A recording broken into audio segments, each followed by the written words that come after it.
안녕하세요. 척수장애인 응급처치 교육을 담당하게 된 연삼흠입니다. 본 강좌의 대상은 척수장애인과 그 가족들입니다. 또한 장애인 보건교육 담당자들이 그 대상입니다. 이번 강좌의 학습 목표를 살펴보도록 하겠습니다. 크게 네 가지를 준비하였는데요. 첫 번째는 장애인 현황을 이해할 수 있다 이며, 두 번째는 척수손상 장애인의 이해와 분류를 통해 증상 및 합병증에 대해 설명할 수 있다 이며, 세 번째는 척수손상 장애인의 응급상황 발생 시 대처 요령을 설명할 수 있다입니다. 마지막으로는 장애인에 대한 에티켓에 대해 이해할 수 있다입니다. 크게 네 가지의 목차를 준비하였습니다. 첫 번째는 장애인 현황, 두 번째는 척수손상 장애인, 세 번째는 척수손상 환자 발생 시 응급처치와 마지막으로 장애인에 대한 에티켓을 준비하였습니다. 첫 번째 장애인 현황에 대해서 안내하도록 하겠습니다. 2000년도에 145만 명으로 시작되어 있는 등록 장애인의 수가 해마다 증가하여 통계청 자료 2016년도에 따르면 2014년도에는 273만 명으로 전체 장애인 출연율은 인구 대비 5.59%에 해당이 됩니다.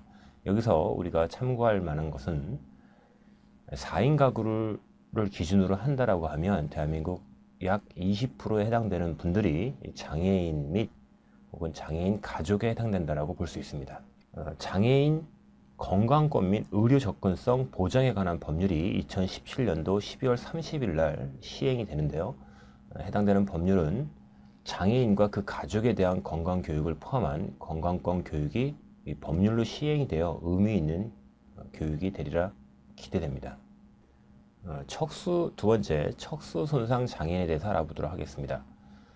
먼저 척수를 살펴보면요. 척수는 뇌와 함께 중추신경계를 구성하는 신경세포 집합체로서 감각이나 운동, 신경들이 모두 포함되어 있습니다. 이 등뼈라고 부르는 이 척추의 안쪽에 있으며 목 부위를 경수라고 이야기를 하고, 가슴 부위를 흉수, 그리고 허리 부위를 요수라고 이야기하며, 그 아래를 천수 또는 선수라고 하며 가장 끝부분을 미수라고 합니다. 약 31개의 세그먼트로 구성되어 있으며 경수 8, 흉수 12, 요수 5, 천수 5, 미수 1개로 구성되어 있으며, 척수의 무게는 30g 정도로 전체 중추신경계의 2%를 차지하고 있습니다. 길이는 40에서 46cm로 유연한 백색의 끈 모양으로 구성되어 있습니다.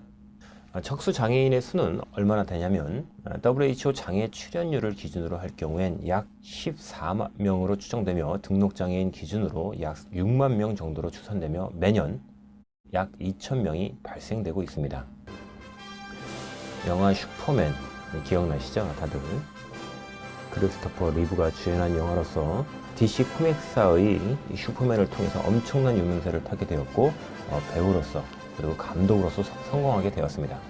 1995년 5월 27일 승마 경기 도중에 낙마하는 사고가 있었는데 사지마비 환자가 되었습니다. 그는 척수 손상을 입게 되어 남은 평생을 휠체어와 호흡기에 의지하며 살아가게 되었고요. 이러한 장애를 극복하기 위해서 그는 줄기세포 연구에 대해 전폭적인 지원과 아낌없는 투자를 또한 시작하였습니다. 줄기세포가 척수 장애인들의 회복을 위한 유일한 희망이라고 믿었던 것입니다. 안타깝게도 그는 급작스러운 심장병으로 인해 세상을 떠나게 되었지만, 줄기세포에 대한 연구 및 척수 장애인에 대한 세계의 관심은 그로부터 시작되었다고 해도 과언이 아닙니다.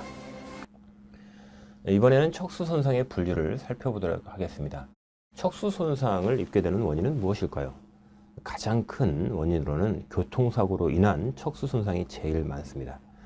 다음으로는 낙상, 폭력, 스포츠 상해 및 질병 등으로 중도의 후천성 장애인이 되고 있습니다. 크게 사지마비와 하지마비로 구분할 수도 있고, 완전마비와 불완전마비 또는 상부 운동신경원 및 하부 운동신경원으로 구분되어집니다. 척수 손상의 증상 및 합병증으로는 심리 적응에 문제가 발생할 수 있고, 배뇨, 배변 관리에 문제가 있고, 호흡 관리, 경직, 통증, 성기능 저하가 올 수 있습니다. 자율신경 반사부전증과 하지부정이 발생할 수 있으며, 합병증으로는 심부정맥 혈전증과 이소성 골화증, 골다공증, 요로 감염 등이 해당이 됩니다. 척수 손상 환자 발생 시에 응급처치 요령에 대해서 살펴보겠습니다. 먼저 적절한 기도 유지, 호흡 유지, 혈액순환이 최우선으로 고려되어야 하며 손상 부위의 안정성 확보, 추가적인 척수 손상 예방 및 내과적인 합병증 예방이 필요합니다. 무엇보다 주요 사망 원인 중의 하나인 음식 역류로 인한 질식과 쇼크 예방이 매우 중요합니다. 구토 시에는 구강이 깨끗하게 유지되도록 적극적으로 흡인을 시행하여야 하며 기도 유지 확보가 어렵다고 하면 구강 내 기도 유지기를 삽입하고 또한 자가 호흡이 어려운 경우라면 기관 내 삽관을 실시합니다. 기관 내 삽관 시 주의사항으로는 기관 삽입 시 경추가 과도하게 신전되어 즉 일정 각도 이상으로 꺾여졌을 때 이 척추 손상이 악화될 수 있으므로 주의해야 하며 케이스에 따라서는 이 허혈과 저산소증 예방을 목적으로 적절한 산소 투입이 필요합니다. 출혈 조절과 적극적인 수분 보충으로 쇼크를 최대한 예방할 수 있습니다. 마지막으로 장애인에 대한 에티켓을 살펴보겠습니다. 장애인에 대한 에티켓은 기본적인 생각, 즉 장애인을 특별한 사람으로 생각하기 때문에 생기는 것입니다. 장애 이외에 그들도 일반인과 똑같은 기본적인 욕구를 가진 인격체임을 비장애인 분들은 인식하는 것이 기본적인 사고가 필요합니다.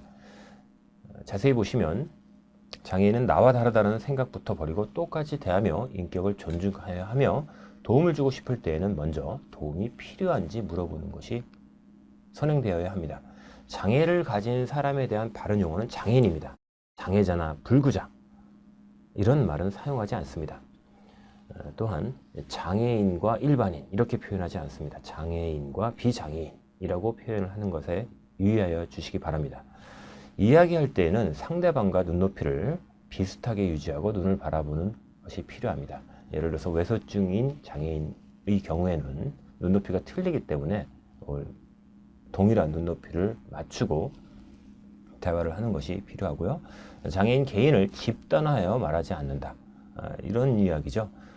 장애인, 특정한 장애인 분이 어떠한 행동을 했다고 해서 그게 전 장애인 단체나 장애인 분들이 행동을 한다라고 이야기하는 것은 옳지 않습니다. 장애인을 만났을 때는 자연스럽게 대하고 요구가 있을 때만 돕도록 하는 것이 필요합니다. 도움을 요청하지 않았는데 불필요한 도움은 역효과가 일어날 수 있죠. 장애인을 도울 때는 무엇을 원하는지 잘 듣고 행동하는 것이 또한 좋습니다. 잘 모르는 장애인을 보았을 때 유심히 보지 않는다. 여러분들도 기억나시겠지만 누군가 나를 빤히 바라본다라고 하는 것은 결코 좋은 기분이 들진 않죠. 장애인은 다른 사람과 같이 대등한 인간으로 대우하기를 원하며 장애 자신을 나타낼 수 있는 기회를 갖고 싶어 합니다. 장애인과 눈길이 마주친다면 먼저 미소를 띠고 호감을 갖고 있다는 표시를 하는 것이 필요하며 중도 장애인, 즉 후천성 장애인의 경우에는 특별한 목적 이외에 사고 경위에 대해 꼬치꼬치 묻는 것은 신뢰에 해당이 됩니다. 이상으로 척수 장애인 응급처치에 대한 교육을 모두 마치겠습니다. 고생하셨습니다.